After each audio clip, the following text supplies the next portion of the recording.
this might be the very final game, guys. It might be. Yeah, it's there's a lot on the line. So anyway, our first player here in the top left. We're on Iron Fortress. He's up 2-0. It's going to be the Red Terran Major. And his opponent in the bottom right-hand side right now, down 2 games, 1 game away from certain defeat. And of course his chance to grab all that prize money and his place, his first ever place in the Premier League, is of course Cham. And what would you say right now? Because let's assume Cham is not out of it yet. Cham still has a chance, okay? Let's assume that. That means that there's still a chance that Cham comes back 3 games in a row, beats Major, and gets into Premier League. How crazy wouldn't that be? Well, it's a turnaround like that is like when you're down like this. I mean, and in the fashion that he's also lost these games, I would say that there's a very small percentile of like the odds of him actually being able to do that. But if he can grab this first game, like if he can crush Major now in this map. And then play a very decisive and controlled game number 4. Yeah. Then definitely, then I'd say the result can be open to any of these guys. But right now, it's just looking as if he's struggling so hard. Oh yeah. And it's not even the fact that Cham has sort of been miscontrolling his army. It's more the fact that his composition has just not been the correct one to deal with what Major has. To be honest though, I feel that it's always, or rather always, well, it's been 2 games, but in these 2 games, it's been Cham who goes into something very specific and Major just crushes it. So it feels right now that if Cham just played standard, could he do that? Could he just play a standard Ling, Bling, Muta and still beat Major?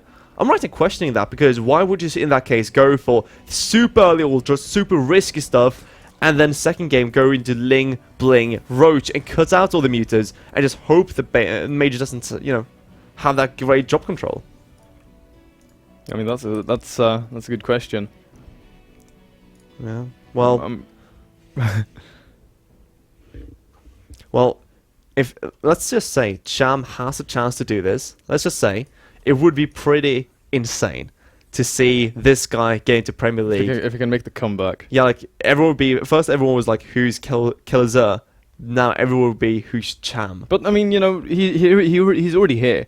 He's already secured himself. Made a far, yeah. Yeah. So he's already got $2,000 in his pocket. He's in Challenger League, and there's no shame in Challenger League. That's actually really difficult. Yeah. So I mean, he's already sort of made his mark outside of Latin America. But is he going to make it though globally? Is he going to make it like a little bigger? A little?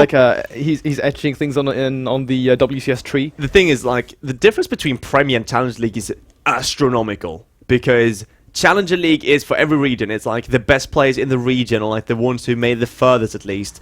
But the Premier League, you're going to see these guys face against Zest. You're going to see them face against the likes of Life or Parting, or like even the European players like UC Kane and maybe even like TLO we saw previously. I mean, there's a whole plethora of guys from all over the place.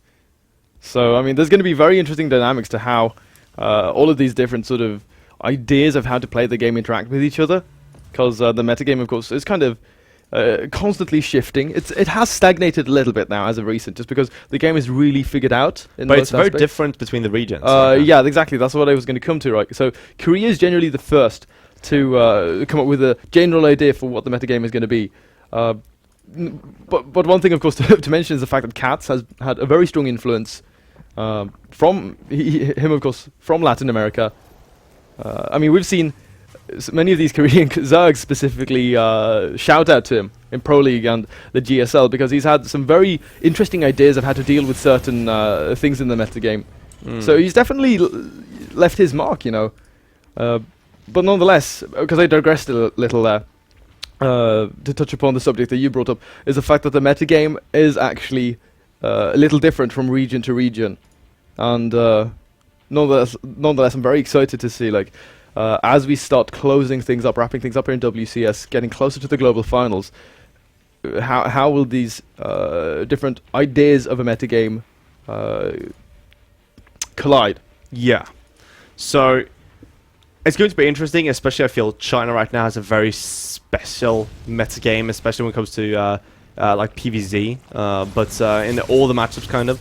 Now, let's look at this game though, because we saw Major going into the Siege tank, interestingly enough. Did he actually finish it up? Yes, it did. So playing a little bit more... Oh! What? Oh, he's gonna siege up here on the left-hand side of that third base. Because these positions are kind of similar to those of Deadwing, if you guys remember that. Like, you had the third bases like completely adjacent to each other, so you could actually not mine.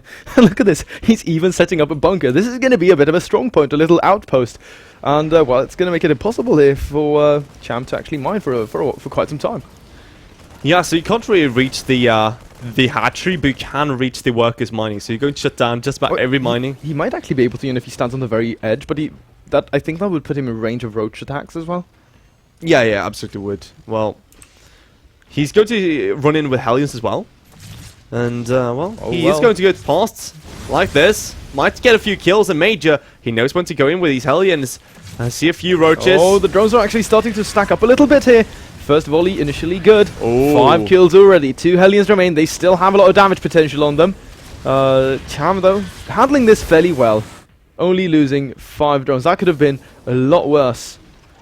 But the first siege tank in position now to lock down this third base mineral line, and already Cham, starting to pull drones away. And this is a little annoying.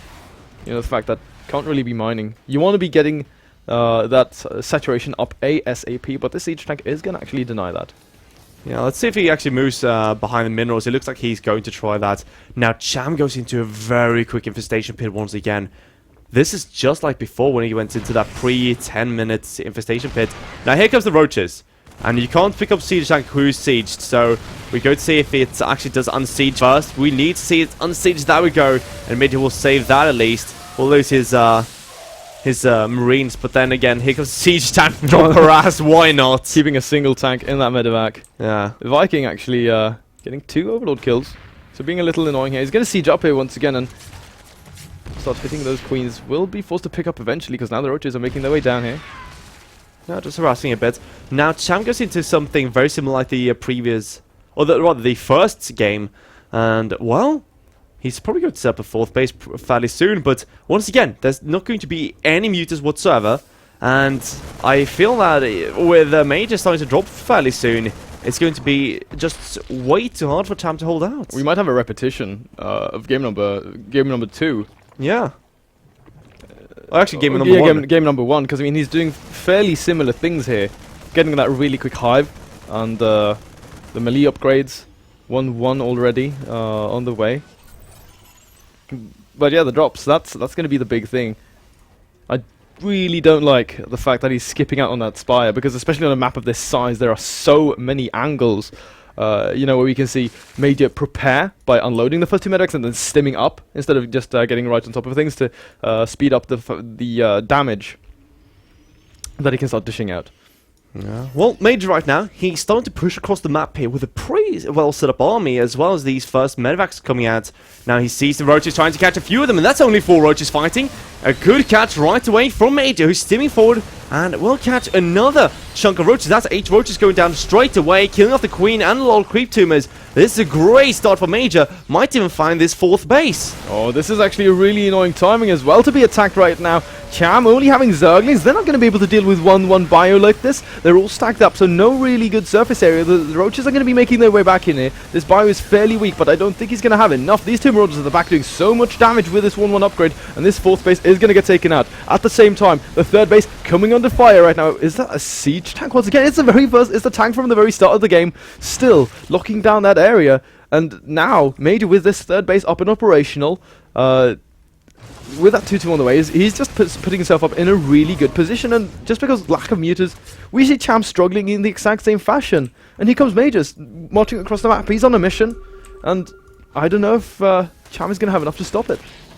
That hero siege tank still alive, and here comes Major dropping into the main base, going to deal as much damage as he can with these few units, as he right now is pushing across the main base. Those widow mines just kind of, we don't care. But I mean, look at that, Major. Oh, 80 ouch. supply. This game is just over. Yeah, that's the thing. Like, Major just took such a big lead when there were no mutas, and Once again, Cham has no other option but to tap out. No, sir. And, well, that was another very quick series. Another 3-0, I have to say. I'm a bit surprised we saw no wins from either player who From either